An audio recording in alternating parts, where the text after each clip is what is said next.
तो हम लोग कहाँ पे थे कल?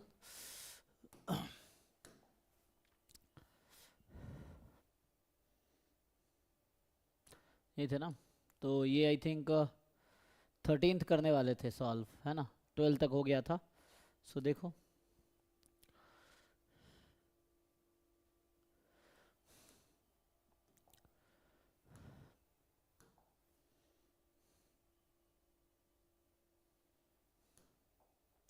देखिए क्या कह रहा है कि x1 x2 xn B random variable whose marginal distribution are normal 0 1, है ना? तो जो मार्जिनल है वो नॉर्मल 0 1 है, तो मतलब एक्स आई नॉर्मल 0 1 है। रैंडम वेरिएबल है, suppose E of X I X J 0 है for all I different than J, okay? And y is x1 plus x2 dot dot dot xn, and v is x1 square x2 square xn square, which which of the following statement follow from given condition। तो इतना information हमारे पास है, right? तो पूछ रहा है कि इनमें से क्या सही है।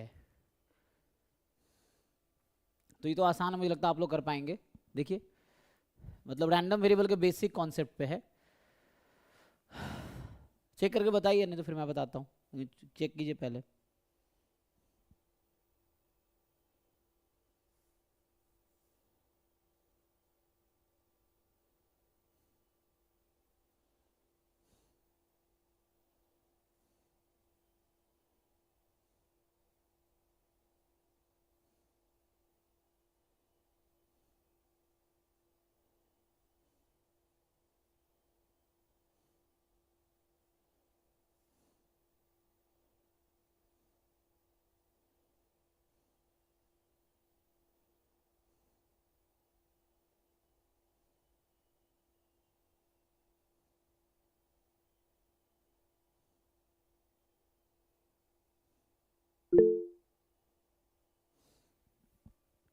बाकी पेपर तो मैं फिर से एक बार फॉरवर्ड कर देता हूँ, ग्रुप में तो होगा ही। सो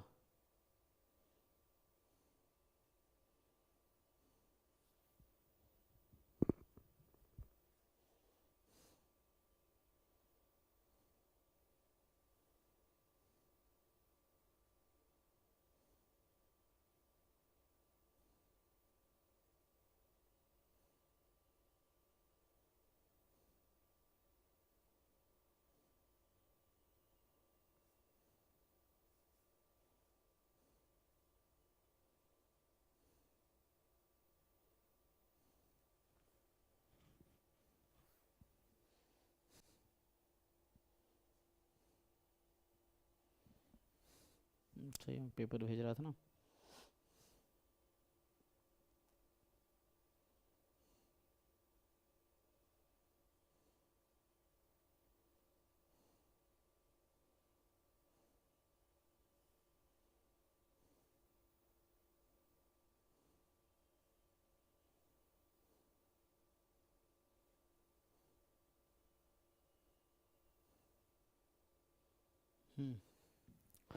आ गया जी, देखिए। थर्ड ऑप्शन बताना है, अच्छा ठीक है। तो बाकी लोग भी देख लीजिए एक बार ट्राई करके, है ना? क्योंकि ट्राई करने पे ही आपको पता चलेगा, है ना? ये है।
अच्छा मैंने किसका पेपर भेजा है?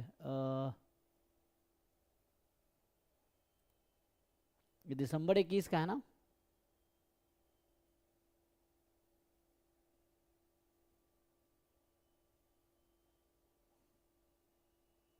आंसर की गलत वाला है क्या? अच्छा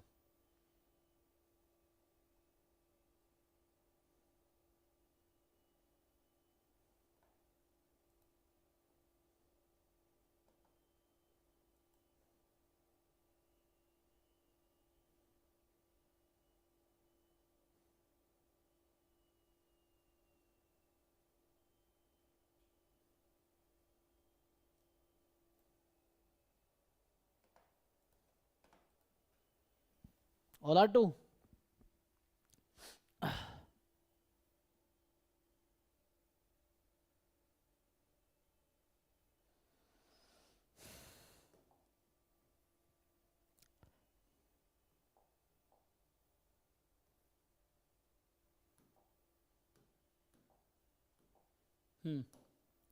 तो इसमें मेनली एक कह रहे हैं सारे ट्रू हैं, एक कह रहे हैं फोर्थ ट्रू है, थर्ड ऑप्शन आपको चेक करना है।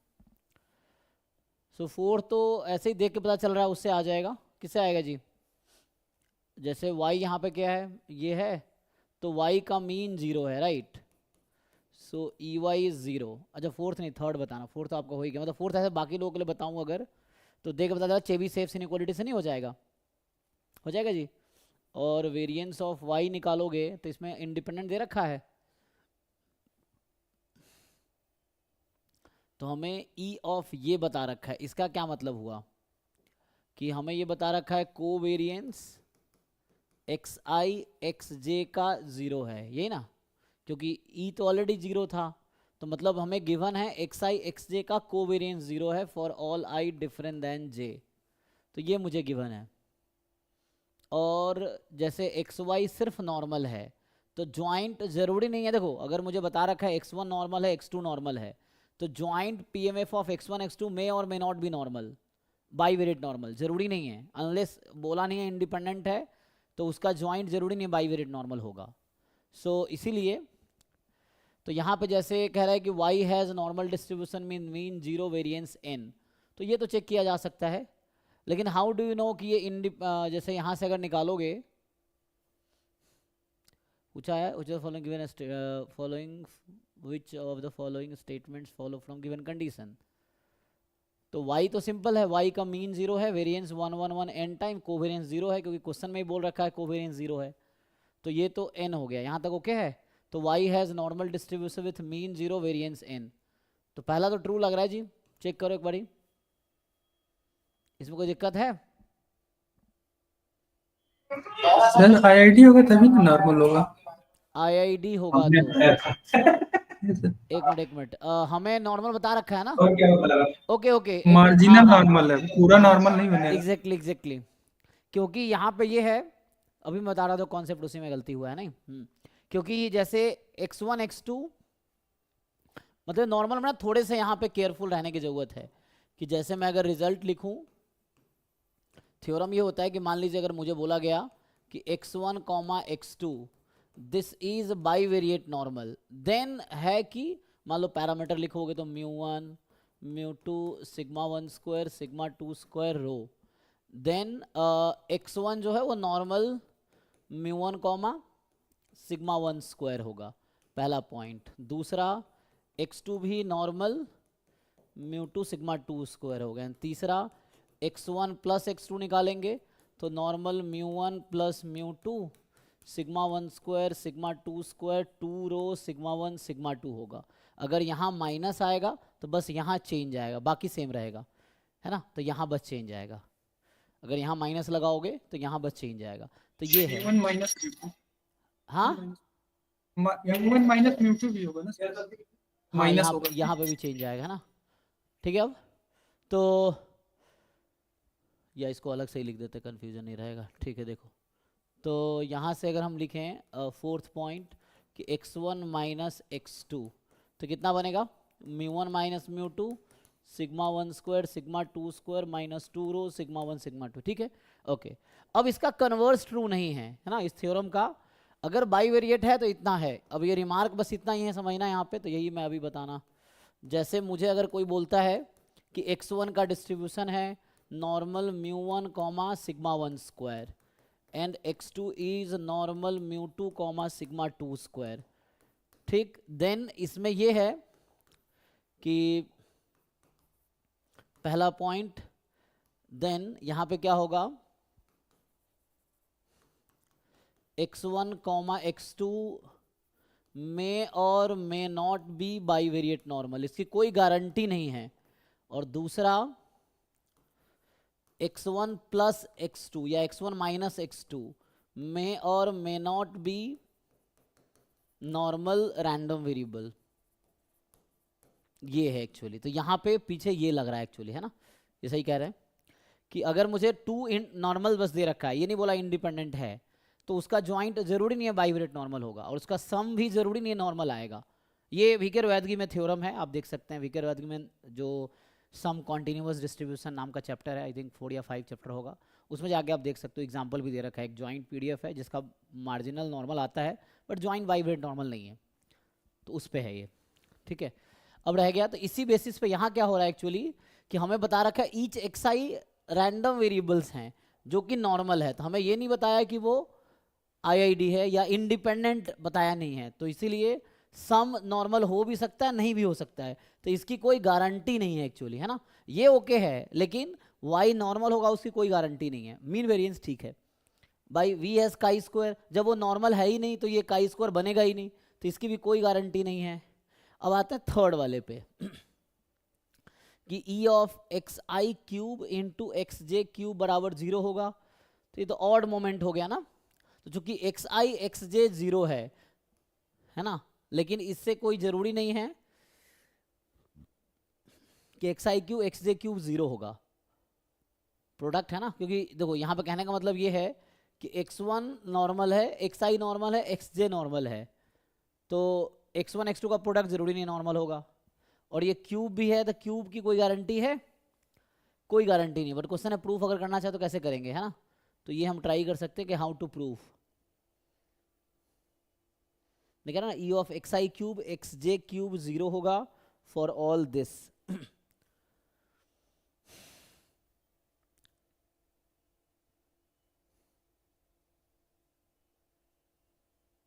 तो हमें एक ऐसा एग्जाम्पल ढूंढना पड़ेगा जहां पे ऐसा हो, है ना। इस ऑप्शन को आप ऐसे भी लिख सकते हैं, कोवेरिएंस बिटवीन, लिख सकते हैं ऐसा, एक बार चेक कर लो, xi xj क्यूब, क्योंकि xi क्यूब का मीन तो 0 होगा ही ना, क्योंकि xi नॉर्मल 0 1 है, तो ये तो हम जानते हैं नॉर्मल 0 1 की प्रॉपर्टी की ऑल मोमेंट सारे 0 होंगे, तो ये ही कोवेरिएंस हो जाएगा। तो इसको हम ऐसा भी लिख सकते हैं इस ऑप्शन को कि कोवेरिएंस 0 है फॉर ऑल i, बट ऐसा होगा क्या, तो ऐसा जरूरी नहीं है। जैसे हम कुछ एग्जाम्पल ऐसा ढूंढ सकते हैं, लेकिन हमें यहाँ बस दे रखा है xi नॉर्मल है, ये बता रखा है ना।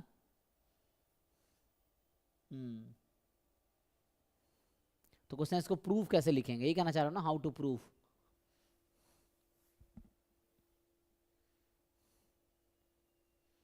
तो ये नॉट है, जरूरी नहीं है कि मतलब 0 ही होगा, इट्स नॉट नेसेसरी।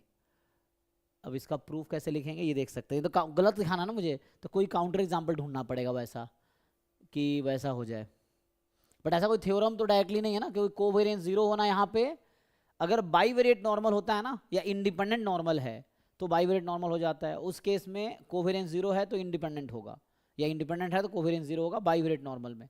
यहाँ ऐसा नहीं हो रहा है, यहाँ कोवेरिएंस 0 है, सो इट डजंट मीन कि xi और xj इंडिपेंडेंट है, क्योंकि बाईवेरिएट नॉर्मल डिस्ट्रीब्यूशन नहीं है, यूनिवेरिएट नॉर्मल है। तो इसीलिए इसमें मुझे लगता है इसमें जरूरी नहीं होगा ऐसा, बट उसके लिए कोई काउंटर एग्जाम्पल हमें ढूंढना पड़ेगा। और डी तो बहुत आसान है, डी मुझे लग रहा है उससे आ जाएगा, चेबीशेव इनइक्वालिटी से डी आप कर लोगे, है ना।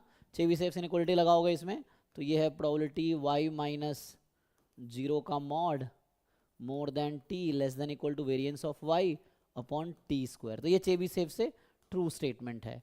मेन है 3 का, तो 3 में ऐसा कोई डायरेक्ट रिजल्ट नहीं है कि ये 0 होगा तो ये 0 ही होगा, ऐसा कोई डायरेक्ट रिजल्ट नहीं है।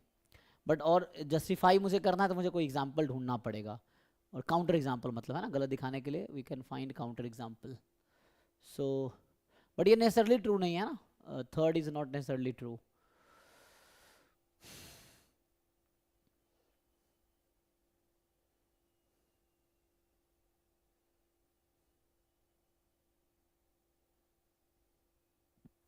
जैसे मान लो फर्स्ट सेकंड नेसेसरी ट्रू नहीं है ना, फर्स्ट सेकंड में ऐसे जरूरी नहीं है ट्रू है, नॉर्मल हो भी सकता है नहीं भी हो सकता है, यहाँ भी काई स्क्वायर हो भी सकता है नहीं भी हो सकता है, तो वैसे ही जीरो हो भी सकता है नहीं भी हो सकता है, इससे कोई गारंटी नहीं कि जीरो ही होगी।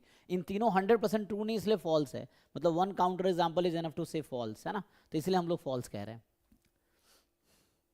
बट स्टिल किस बार काउंटर एग्जाम्पल है तो बताओ।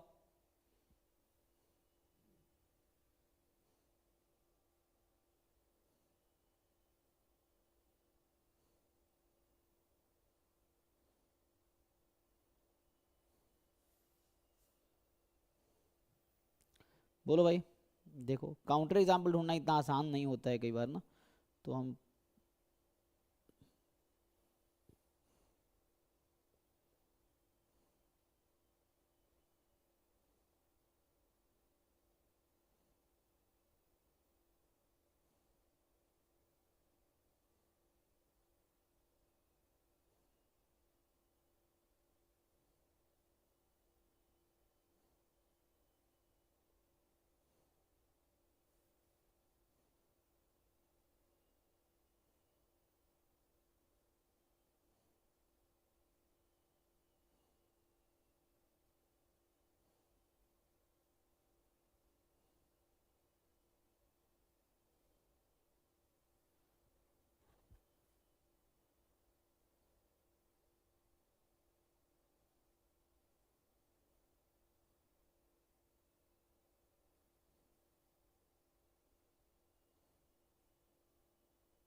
ठीक है ना, तो मैं ये कह रहा हूँ कि जरूरी नहीं है इसका जीरो ही होगा, अगर मतलब मेन एग्जांपल मतलब ये ऐसा कोई डायरेक्ट रिजल्ट नहीं है इसलिए फॉल्स होगा, मतलब ऐसा कोई है ना तो कर नहीं पाएंगे, तो जैसे 1 2 इज नॉट नेसेसरली ट्रू, वैसे ही 3 is also not necessarily true, ठीक है ना, तो ओनली 4 इज करेक्ट। अभी किसी को डाउट है तो पूछो।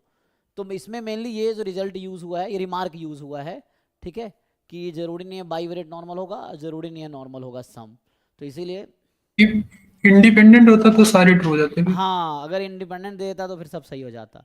अगर बोल देता इंडिपेंडेंट रैंडम वेरिएबल या रैंडम सैंपल बोल देता, तो रैंडम सैंपल का भी डेफिनेशन आईआईडी रैंडम वेरिएबल है, तो ट्रू हो जाता है एक्चुअली, ये है, ठीक है। सो दूसरा देखते हैं 14, तो इंडिपेंडेंट नहीं है इसलिए वो जरूरी नहीं है ट्रू होगा।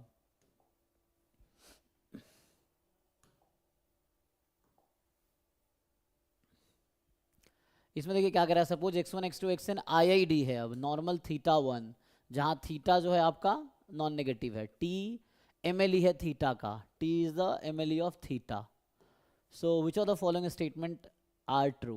mle पे बेस्ड क्वेश्चन है, तो t mle है, तो यहाँ mle निकाल सकते हैं आप, जैसे ईच xi नॉर्मल थीटा 1 है, थीटा नॉन नेगेटिव है, तो क्या मुझे आप लोग बता सकते हैं mle ऑफ थीटा क्या होगा। ये तो आता होगा सबको निकालना, mle तो यूजी लेवल से ही पढ़ते हैं हम लोग, बताइए एक्स mle बार। क्या आएगा। लेकिन क्या हमेशा x बार होगा, जैसे x बार तो रेंज। नेगेटिव नेगेटिव भी हो सकता है ना, क्योंकि xi तो यस नॉर्मल सर। है, तो नेगेटिव भी x बार आ जाएगा, लेकिन mle must be in the parameter space, है ना। Yes sir, minimum. क्या कर रहे हो बेटा दर्श? हाँ, तो x बार होगा अगर x बार नॉन नेगेटिव है, और अगर x बार नेगेटिव हो गया, x नेगेटिव हो गया तो mle क्या होगा, जीरो जीरो तो जीरो। जीरो रहेगा, है ना। उसकी वजह क्या है, उसकी वजह ग्राफ बनाओगे तो ये आपका x बार है अभी, ठीक। अब हमारा पैरामीटर स्पेस है 0 से इन्फिनिटी, तो mle must belong to parameter space, मतलब mle को इसी इंटरवल में बिलोंग करना पड़ेगा। पैरामीटर स्पेस मतलब पैरामीटर की ऑल पॉसिबल वैल्यू, तो यहाँ जो पैरामीटर स्पेस है ये है, जिसको हम अगर क्लास में तुम लोग देखते हो उसको बिग थीटा से मैं डिनोट कर देता हूँ, तो ये यहाँ 0 से इन्फिनिटी है, सो mle इसी में आएगा हमेशा, ठीक है।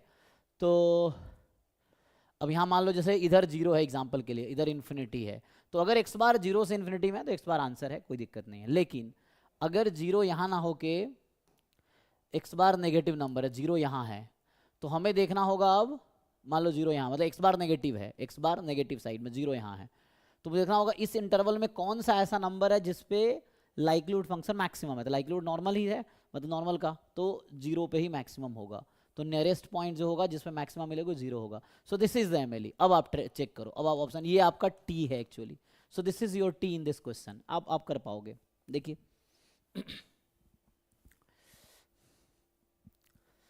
So x bar is not MLE. X bar when x bar is non-negative. 0 when x bar is negative.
बता पाएंगे?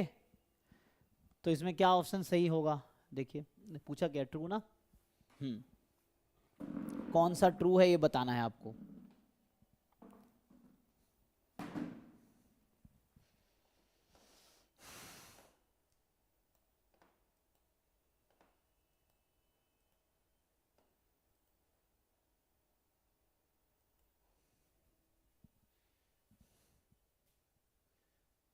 तो ई टी निकाल लो यहाँ से, क्या दिक्कत है। तो ई ऑफ टी अगर निकालेंगे तो कितना आएगा? Theta when X bar is non negative, 0 when X bar is negative. तो in all theta already non negative है, तो ई टी माइनस थीटा करोगे तो क्या आएगा, है ना, ई टी माइनस थीटा। तो ये वैसे ही, समझिए ना, इसको थीटा घटा दो इसमें से तो क्या मिलेगा, E T minus theta will be, theta घटा रहे हैं इसमें से, तो 0 if x bar is non negative and minus theta if x bar is negative. ऐसा कुछ चेक करो।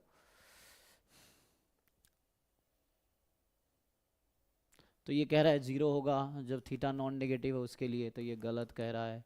ये कह रहा है नेगेटिव होगा, ये कह रहा है पॉजिटिव होगा जहाँ पे ये नेगेटिव होगा for all theta between 0 theta 1। Positive, तो पॉजिटिव के लिए नेगेटिव हो जाएगा, ऐसा होगा ही नहीं। तो सिंपल आपको दिख रहा है ना। कोई डाउट है किसी को, बताइए। क्योंकि जब थीटा, यहाँ सॉरी एक मिनट,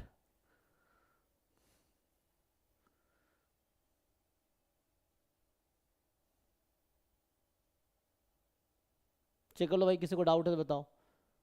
क्योंकि थीटा नॉन नेगेटिव है तो उस केस में एक्स बार भी नॉन नेगेटिव है। कहने का मतलब ये है, जब थीटा नॉन नेगेटिव है तो एक्स बार, तो इसको तुम लिख सकते हो थीटा नॉन नेगेटिव है ना, और थीटा नेगेटिव होगा ही नहीं ऐसे, तो एक्स बार,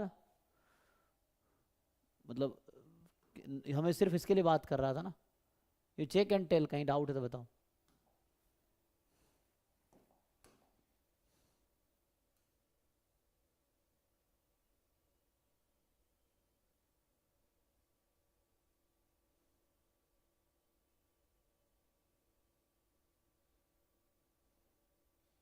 ठीक है भाई, चेक करो एक बार।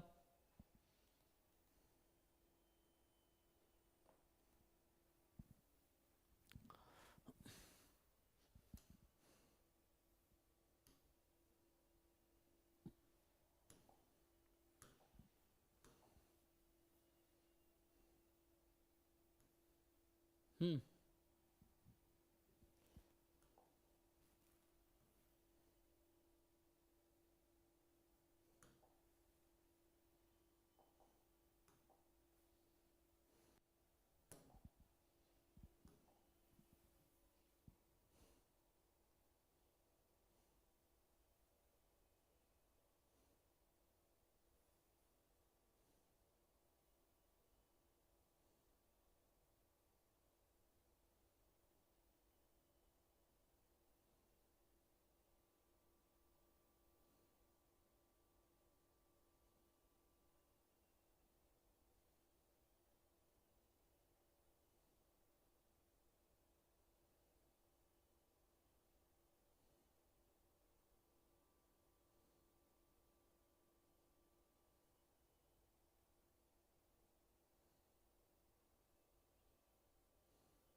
समझ आ रहा है कि नहीं? Consider a sequence of IID observation x1 x2 dot dot dot from normal 0 sigma square. तो आपको बता रखा है ना आईआईडी है, x1 x2 है ना, ऐसा समझ लो कि x1 x2 xn, अभी ये आईआईडी है नॉर्मल 0 सिग्मा स्क्वायर। तो आपसे पूछ क्या रहा है ना, for all n belongs to natural number, या सीक्वेंस से चलता रहेगा। तो पूछना क्या है, following which are the following unbiased and consistent estimator of sigma, बताइए। This is S square right. तो हम लोग ये जानते हैं sample variance 1/n-1 summation xi minus x bar whole square. So what do you know, S square converges in probability to sigma square, yes और no? Result है ना, क्या S square converges in probability to sigma square? True false बताओ भाई, true होगा या false होगा ये स्टेटमेंट? ट्रू होगा सर। ट्रू है, क्योंकि ये कंसिस्टेंट एस्टिमेटर है, डेफिनेशन ये होता है। तो ये ट्रू है, तो अप्लाई इनवेरिएंस प्रॉपर्टी। अब एस और सिग्मा नेगेटिव तो हो नहीं सकता, तो इनवेरिएंस प्रॉपर्टी क्या कहता है, if T is converges in probability of theta, G T will converge in probability of G theta for all continuous function G. So दोनों तरफ स्क्वायर रूट लगा दो, तो S converges in probability to sigma, this is true. तो S मतलब इसका root, तो ये तो ट्रू है। ठीक है, हमसे पूछा क्या ना, ट्रू ही पूछा ना, मतलब ट्रू इन द सेंस हमें तो, सॉरी हम तो दोनों ढूंढना है ना, ये कंसिस्टेंट है, मतलब ये आपका एस है, सो दैट इज कंसिस्टेंट। ठीक है, लेकिन हमें तो दोनों पूछा ना कि which are the following are unbiased and consistent, दोनों होना चाहिए। तो expectation of S square sigma square होता है, लेकिन एक्सपेक्टेशन ऑफ एस सिग्मा नहीं होता है ना? चेक कीजिए। Now come to the other option. तो ये आउट हो जाएगा, क्योंकि ये ठीक है, ये converges in probability sigma okay है, कंसिस्टेंट एस्टिमेटर है, बट ये अनबायस्ड नहीं है, लेकिन हमसे अनबायस्ड भी पूछा गया है, तो ये तो आउट हो गया। ऐसे बाकी का चेक करो, जैसे x1 स्क्वायर अपॉन है ना, तो यहाँ अगर आप देखोगे x1 plus xn whole square by 2 pi है ना,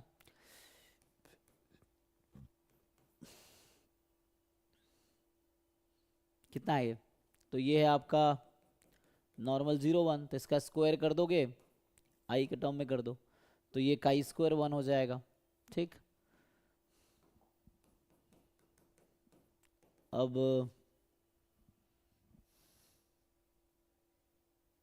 प्लेन वास्ट होगा, चेक करना पड़ेगा आपको।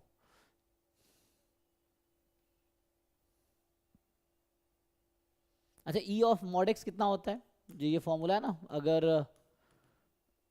रूट, सिग्मा पाई, हाँ सिग्मा रूट 2 पाई होता है सर। नहीं, √2/पाई इंटू सिग्मा, ऐसा कुछ होता है जी? हाँ सर, यही बोल रहा था। अच्छा ठीक है, तो ये मॉड एक्स है जब एक्स नॉर्मल 0 सिग्मा स्क्वायर है, इसके लिए हम बता रहे हैं ना, जब एक्स का डिस्ट्रीब्यूशन ये है तो ये फॉर्मूला है। तो अभी के लिए ओके है यहाँ तक। तो अगर इसमें मैं एक्सपेक्टेशन समेसन मॉड एक्स आई लगा दूं, तो ये एन टाइम हो जाएगा, सो √2/पाई एन सिग्मा हो जाएगा, है ना? एन को डिनोमिनेटर में बुला लो, उसके अकॉर्डिंग बुला लो, तो एक्सपेक्टेशन ये हो जाएगा पाई बाई 2 का रूट, फिर नीचे यहाँ n, फिर है ना। सो इसको मैं अभी हटा देता हूँ। बस चेक करो, ये सब बेसिक रैंडम वेरिएबल के क्वेश्चंस हैं जो आप कर पाओगे। 1 to n, तो ये बचा सिर्फ सिग्मा, तो अनबैच तो है पहला वाला। अब कंसिस्टेंट देखना है आपको, तो weak law of large number लगाओ। So weak law of large number क्या कहता है? 1/n summation I from 1 to n converges in probability to expectation of mod x। Weak law of large नहीं कहता है ना। सो weak law of large number apply करोगे, ये हो जाएगा, यही था √2/पाई, एंड विथ सेम इसको इधर ले आओ तो ये हो जाएगा। तो पहला तो ट्रू है, पहला ओके है,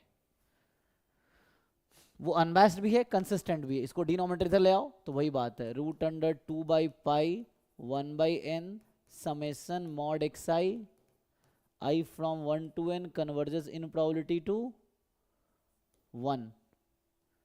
यही है सर इसको सफिशिएंट कंडीशन से 1 कह रहा हूँ, सॉरी, सिग्मा है। इसको सफिशिएंट कंडीशन से प्रूव कर सकते हैं क्या कि लिमिटिंग एक्सपेक्टेशन वो सिग्मा हो जाएगा और वेरिएंस 0 हो जाएगा? उससे भी कर सकते हो जाएगा, आप निकालो। So if you can prove expectation of t is sigma limit n tends to infinity and variance of t limit, है ना। सो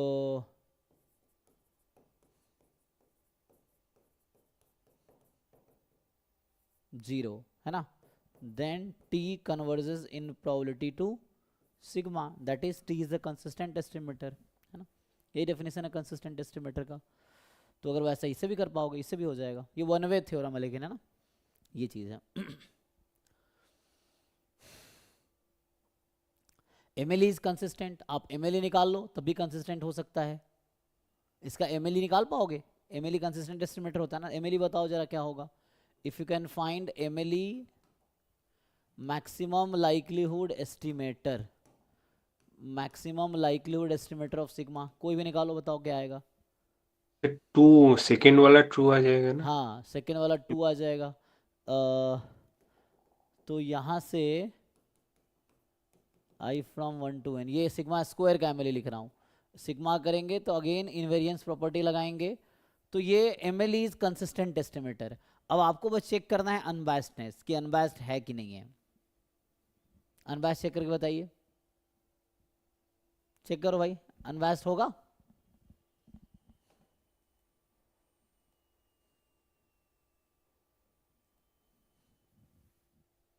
अनबायस्ड कैसे चेक करोगे? जैसे मैंने कहा ई ऑफ एस ये नहीं आएगा, वैसे ही अगर आप यहाँ देखो, सो वो है क्या, 1/n समेसन xi स्क्वायर, है ना। तो उसका डिस्ट्रीब्यूशन क्या हो जाएगा? जैसे n को तो बाहर भी रख सकते हो ना, तो जैसे xi/सिग्मा होल स्क्वायर, जैसे मैंने कहा काई स्क्वायर 1 है, तो summation xi square upon sigma square, ये काई स्क्वायर n हो जाएगा, n तक है ना, तो ये काई स्क्वायर n हो जाएगा। अब इसमें से आप इसका स्क्वायर रूट मान लो, इसको कुछ नाम दे दो अभी, let's say w is summation xi square upon sigma square, and this has distribution chi square n। तो क्या एक्सपेक्टेशन ऑफ, हमें √w निकालना पड़ेगा, क्या ये सिग्मा आएगा? नहीं आएगा, ठीक है। कैसे चेक करोगे? तो आपको पता ना, काई स्क्वायर का पीडीएफ लिखो, हाउ टू फाइंड दिस। अगर मुझे एक्सपेक्टेशन ऑफ √w निकालना है, सो क्या होगा, √w into PDF of w। इससे करो तो सिग्मा नहीं आएगा, मतलब हमें तो, अच्छा w तो कुछ और है, हमें तो ऑप्शन में कुछ और था, तो हमें इसमें कुछ ऐसा करना होगा, पहले एक्सपेक्टेशन और w निकालने पड़ेंगे, क्योंकि यहाँ तो सिग्मा नहीं है ना, सिग्मा को मैनिपुलेट करना पड़ेगा ना, क्योंकि सिग्मा तो यहाँ w ऑलरेडी है, तो मुझे लाना पड़ेगा ट्रू दिखाने के लिए, है ना, हमें वो चाहिए ना। तो वो कब बनेगा ऑप्शन? पहले √w करेंगे तो बस उसका रूट आएगा, n नहीं आएगा। तो मतलब पहले तो ये निकालो, उसके बाद कुछ पता चलेगा। तो expectation of square root of w निकाल लो, फिर काम हो जाएगा। तो ये भी अनबायस्ड नहीं बनेगा, ठीक है। कंसिस्टेंट है, ये भी कंसिस्टेंट है, 2 3 कंसिस्टेंट है। अब बचा 4 वाला चेक करो, अनबायस्ड होगा? तो ये कंसिस्टेंट नहीं होगा, क्योंकि यहाँ n ना सैंपल साइज है, सॉरी n यहाँ, मतलब यहाँ 2 ही रैंडम वेरिएबल है, मेनली जो होता है वो n वैसा होना चाहिए, तो x n square will converts to, पहले चेक करो से कितना आता है, x one square plus x two square, यहाँ अगर बात करूँ मैं कितना आएगा तो उससे चेक करते हैं। एक्स वन स्क्वायर अभी वहाँ लिखा था ना मैंने, तो पाई क्यों लगाया है, पाई का क्या लॉजिक बना भाई, पाई बाहर हो जाएगा है ना।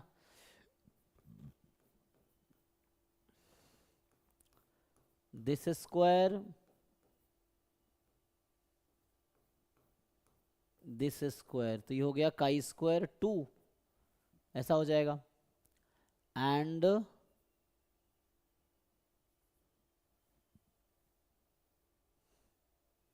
तो इसका फिर से रूट लेना पड़ेगा, फिर चेक करना पड़ेगा। तो मगर इसका डिस्ट्रीब्यूशन क्या है, x one square plus x two square square 2 है, फिर इसका रूट ले लेंगे, तो फिर से इस यही निकालना पड़ेगा, इससे एक आइडिया मिल जाएगा है ना, क्योंकि एन को 2 रख देंगे तो ऐसे कुछ आ जाएगा। तो जो यहाँ करोगे ये अनबायस्ड नहीं होगा, तो यहाँ भी मुझे लग रहा है पाई है, तो अनबायस्ड आई डोंट थिंक ये भी आएगा, लेकिन तो चेक करना पड़ेगा ठीक है ना, ये नहीं आएगा, या ये कंसिस्टेंट होने के लिए क्या चाहिए, कंसिस्टेंट भी नहीं होगा। So this you have to check है ना, थोड़े कैलकुलेशन है इसमें, बस यही अप्रोच समझ आ रहा ना वो क्या करना है, पहले आपको ये निकालना पड़ेगा, इससे काम हो जाएगा। और ये मुश्किल नहीं है, काई स्क्वायर एन का पीडीएफ पता होगा आपको, जस्ट गामा के टर्म में आ जाएगा, काई स्क्वायर को ना गामा के पीडीएफ से लिख लो एंड देन आ जाएगा। तो first is consistent and unbiased दोनों हो गया।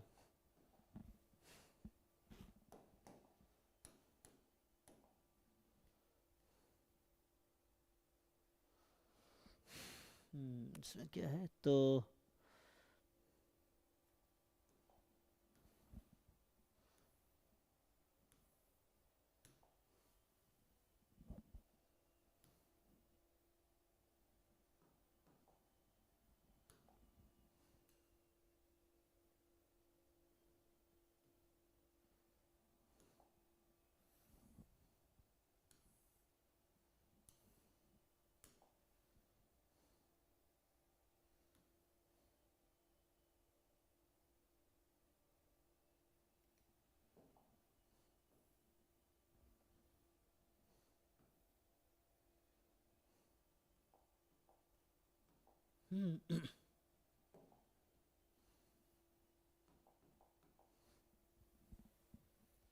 देखिए इसमें क्या कह रहा है, तो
आया जी आंसर। तो आ गया 1 2 आपका। कह रहा है कि population of size n is divided into l, है ना, strata of sizes n1 and 2 nl respectively. A stratified random sample of size n is drawn from a population where n1 and 2 nl denote the sample size of each of the l strata, and note that within each stratum units are chosen using simple random sampling. Suppose the sample mean of the jth stratum is denoted by yj bar, and let yj st, है ना, bar जो है is, है ना, N J Y J bar upon N J from 1 to l, and sigma square S T square is this. So है ना, S T stratum हो गया, स्ट्राटा। तो यहाँ पे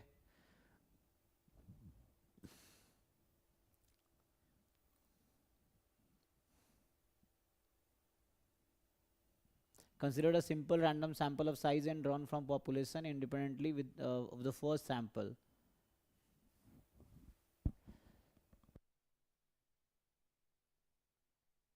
तो y bar and sigma square denote the sample mean and the variance of the sample mean for this sample. Which of the following statements are correct? तो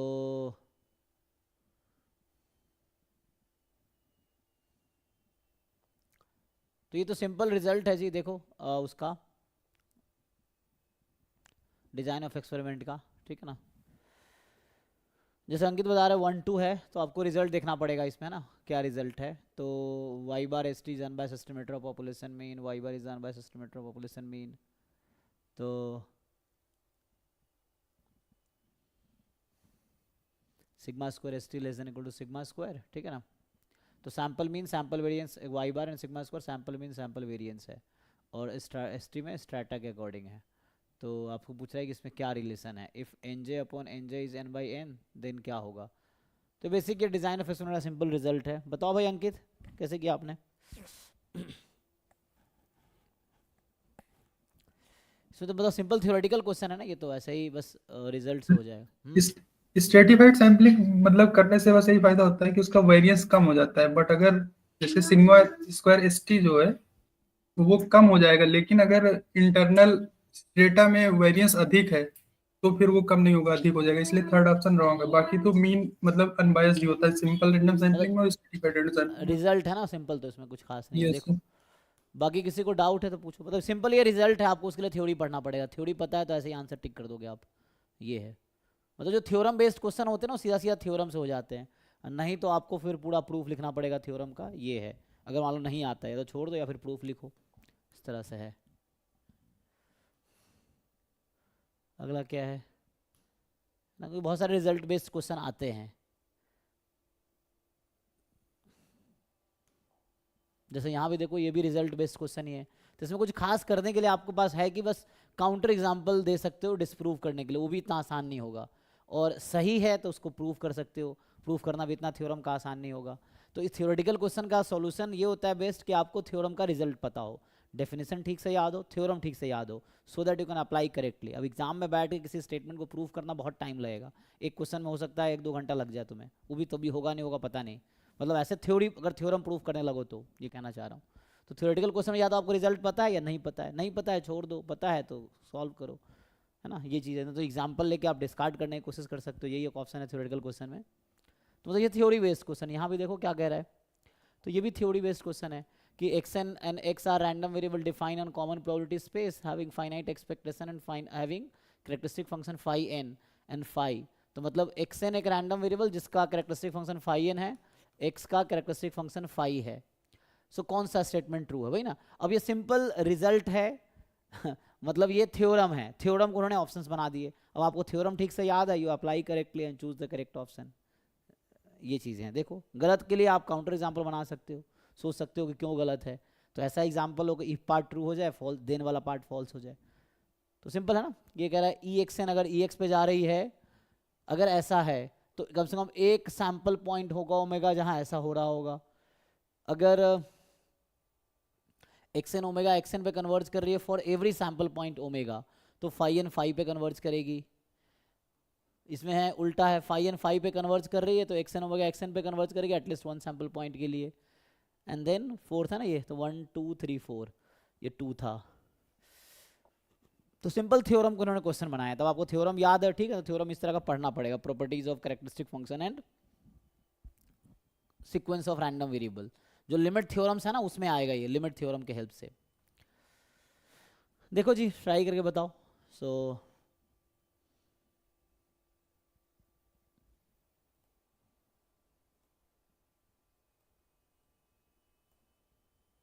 मतलब थ्योरम है simple. अब थ्योरम में मैनिपुलेट कर देता है ना, जैसे एग्जांपल के लिए आप जानते होगे कि कोई डिफरेंशिएबल फंक्शन है कॉन्टिन्यूअस होगा, अब कोई इस पर क्वेश्चन बनाएगा तो क्या बना देगा, कॉन्टिन्यूअस फंक्शन डिफरेंशिएबल होता है, डिफरेंशिएबल फंक्शन कॉन्टिन्यूअस होता है, डिफरेंशिएबल नहीं है तो कॉन्टिन्यूअस नहीं होगा, कॉन्टिन्यूअस नहीं है डिफरेंशिएबल नहीं होगा।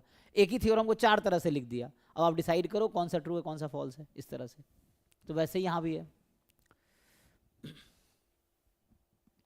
कि एक थ्योरम है, इसको इन्होंने घुमा फिरा के इधर उधर करके लिख दिया। अब आपको ठीक से आइडेंटिफाई करना है कि एक्चुअल थ्योरम क्या है, फिर उसके अकॉर्डिंग आंसर आएगा।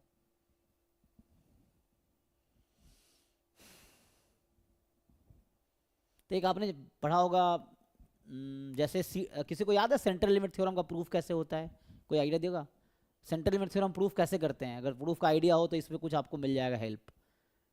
सेंट्रल लिमिट थ्योरम का प्रूफ देखे हो कभी, कैसे प्रूफ किया जाता है सेंट्रल लिमिट थ्योरम? जैसे सेंट्रल लिमिट कहता है ना कि x bar minus mu upon sigma by root n converges in distribution to normal 0 1। मैं ये पूछ रहा हूँ कि बुक में अगर आपने प्रूफ देखा हो तो इसका प्रूफ कैसे होता है, अप्रोच बताओ, ये नहीं एग्जैक्ट प्रूफ क्या है, क्या क्या करते हैं प्रूफ में, हम क्या दिखाते हैं रफली, क्या अप्रोच होता है इसका, कहीं देख के बताओ, बुक है बुक खोल के बताओ, देख के बताओ कैसे प्रूफ किया हुआ है, कहीं भी कोई बुक खोलो सेंट्रल लिमिट थ्योरम का, गूगल देख लो, ऑनलाइन देख लो कि कैसे प्रूफ करते हैं, क्या अप्रोच है प्रूफ का। तो वो आपको थोड़ा सा आपको उस प्रूफ में ये अप्रोच यूज हो रहा है जिस क्वेश्चन में है। हालांकि एमजीएफ से करते हैं वो लोग, तो वहाँ एमजीएफ चूंकि एग्जिस्ट करता है तो ठीक है, अगर एमजीएफ एग्जिस्ट नहीं करेगा तो कैरेक्टरिस्टिक फंक्शन से करना पड़ेगा, क्योंकि characteristic function always exist, MGF में और मे नॉट एग्जिस्ट। लेकिन आप प्रूफ देखोगे तो एमजीएफ से कर रखा होगा, तो प्रूफ में जहाँ एमजीएफ होगा उसको हटा के आप वो ले लो कैरेक्टरिस्टिक फंक्शन, फिर देखो क्या है, क्या कहता है देखो। हालांकि यहाँ पे फॉर ऑल सैंपल पॉइंट ये ऑलमोस्ट श्योर की बात कर रहा है ना, ये जो लिखा है ना इसका मतलब क्या है, इसको अगर मैं आपको मैथमेटिकली लिख के बताऊं यस सर, तो इसका मतलब क्या कहना चाह रहा है, x N converges almost surely to x, उसका डेफिनेशन है ये। तो इसका मतलब है एक्स एन कन्वर्ज करेगी in distribution to x also, क्योंकि सेंट्रल लिमिट थ्योरम में तो ये रिजल्ट है ना, ये हर सैंपल पॉइंट के लिए हो रहा है। तो यहाँ कहीं ना कहीं आपको ये गिवन है कि limit n tends to infinity x n is equal to x, ये गिवन है। ओमेगा लगाना चाहो ओमेगा लगा लो, तो ये आपको गिवन है for all omega belongs to capital omega. तो यहाँ आपको गिवन है ऑलमोस्ट श्योर कन्वर्जेंस, ये कहना चाह रहा है कि x N converges almost surely to x. हाँ जी कोई बता रहे थे, बताइए क्या अप्रोच है प्रूफ का, कैसे किया जाता है, क्या किया हुआ है प्रूफ, कहीं भी देख के बताओ ना कैसे प्रूफ किया हुआ, क्या किया हुआ है उसमें। सर बस मैं ये देखा था इसमें कि मतलब जैसे ऑलमोस्ट श्योर कन्वर्जेंस है तो वो आरएफ मीन कन्वर्जेंस नहीं होगा, मतलब इनमें कोई रिलेशन नहीं होता है ना, उसीलिए एक्सपेक्टेशन वाला तो गलत होना चाहिए, यही मुझे थोड़ा सा कंफ्यूजन हो रहा था। हाँ क्योंकि एक्सपेक्टेशन भी वो, ये तो मीन कन्वर्जेंस का ये डेफिनेशन तो है नहीं, मीन का तो ये था ना mod x n minus x, और तब भी वो ऑलमोस्ट श्योर को इंप्लाई नहीं करता है, ऑलमोस्ट श्योर इंप्लाई नहीं करेगा और उसको मतलब अच्छा होगा तब दोगे है ना, Yes, sir. एक दूसरे को imply, मतलब आरएथ मीन का जो कन्वर्जेंस और ऑलमोस्ट श्योर है दोनों में रिलेशन नहीं है डायरेक्ट कोई, ये है। तो ये तो जरूरी नहीं, ये तो ऐसी फॉल्स स्टेटमेंट है, this is not necessarily true.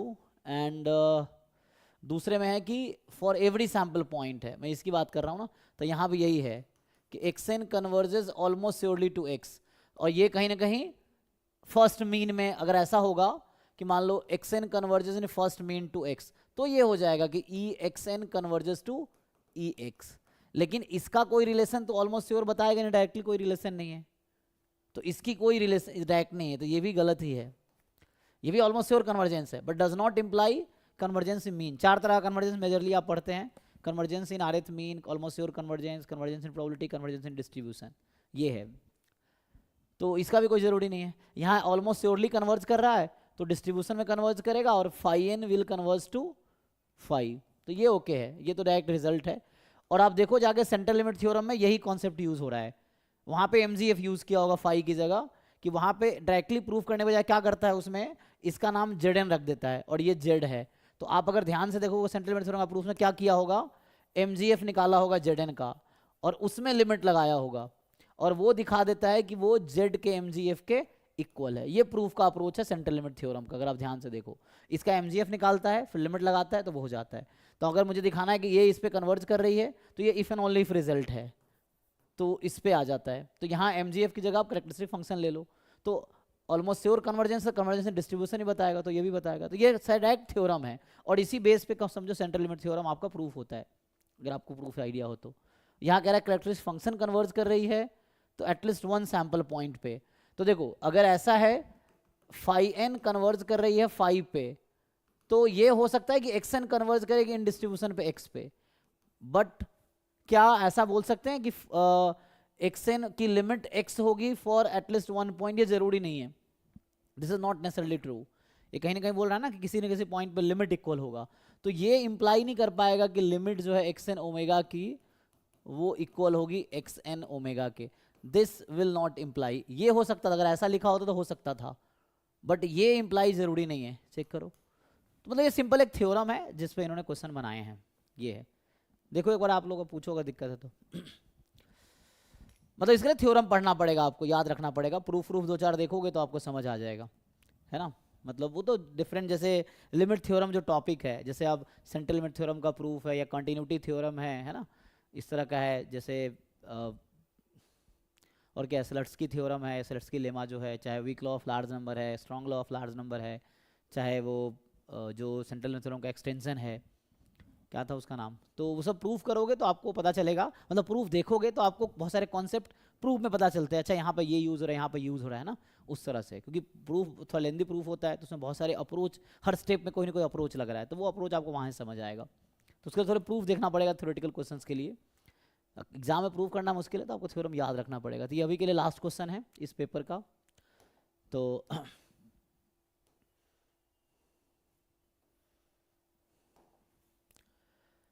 यहाँ पे कह रहा है कि NT be the Poisson process with intensity parameter 10। तो ये इंटेंसिटी क्या है? इंटेंसिटी पैरामीटर मतलब, अच्छा ये पॉइजन प्रोसेस है ना, this is a Poisson process, 10 है। T be the exponential random variable with mean 6 and independent of Poisson process. Okay, so which of the following are true? तो ये Poisson process का question है जी। देखो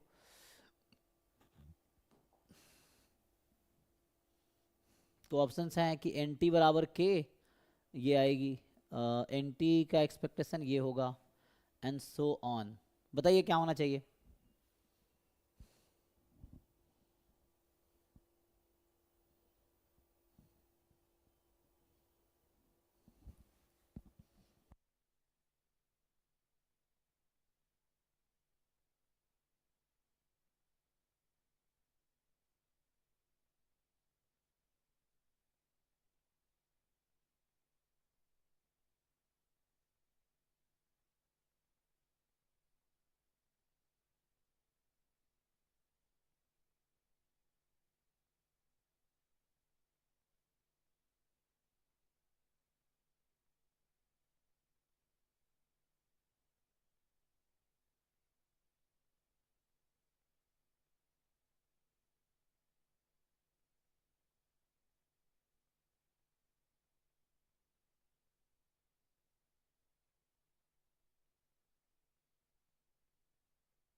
अभी इसी लिंक पे ना रिग्रेशन ही क्लास होगी आगे, तो इसको मैं कंटिन्यू कर देता हूँ। इसी पे अभी रिग्रेशन ही क्लास होगी इसी लिंक पे, तो कंटिन्यू कर सकते हो।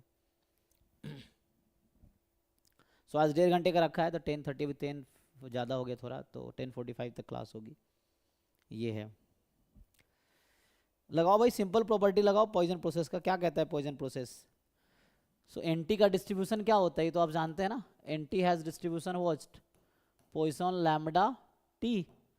लैम्बडा यहाँ 10 है, सो लैम्बडा टी, यही ना होता है ना, ये है। तो इसे टी गिवन टी ना सर, हाँ conditional.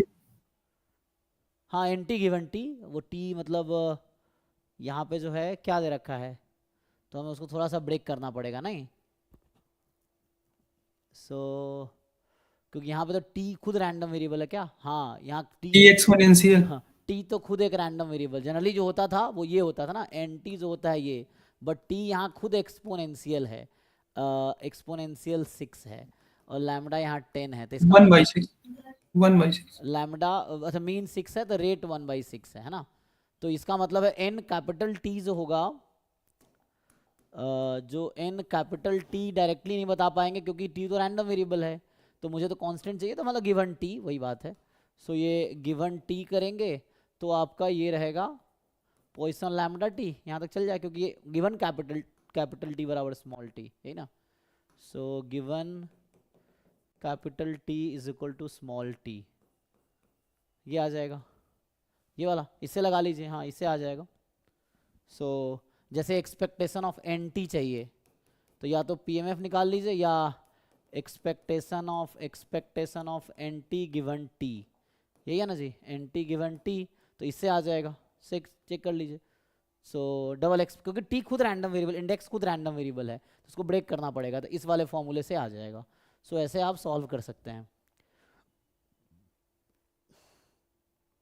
N capital T minus है ना, this is the Poisson process with intensity 4 तो नहीं होगा, 10 हो सकता है, तो ये सही है ना, क्योंकि आपको पता ना, ये आप जानते होंगे एन टी, स्टेशनरी इंक्रीमेंट। हाँ स्टेशनरी इंक्रीमेंट है ना, तो सिंपल है, ये तो प्रॉपर्टी से हो जाएगा। तो आप इसमें लगा लो कंडीशनल पीएमएफ, तो उससे आपको ये मिल जाएगा, ठीक है। तो ये क्या मिलता है यहाँ से, कितना आंसर आएगा? 2 आ जाता है, ट्रू, और 4 जैसे आपने चैट में बताए हैं। तो एक बार चेक कर लो भाई क्या आएगा, है ना। तो एक ये हिंट है आपके लिए और एक ये हिंट है, 2 ऑप्शन के लिए, इससे हो जाएगा। और ये पॉइजन प्रोसेस में स्टेशनरी इंक्रीमेंट होता है, तो डिफरेंस इसका क्या है, T plus T minus T, तो स्मॉल टी बचेगा, तो उससे स्टेशनरी इंक्रीमेंट से ये आ जाएगा ट्रू। ये 4 है इसलिए गलत है, बाकी इन दोनों से पहला दूसरा इससे आ जाएगा। सॉल्व कर लो। अभी नेक्स्ट क्लास 9 बजे थी, लेट हो गया इसलिए स्टॉप करता हूँ। Thank you. इसको कंप्लीट कर लो, आज मैंने ये पेपर कंप्लीट किया है। इसी पे रिग्रेशन की भी क्लास होगी।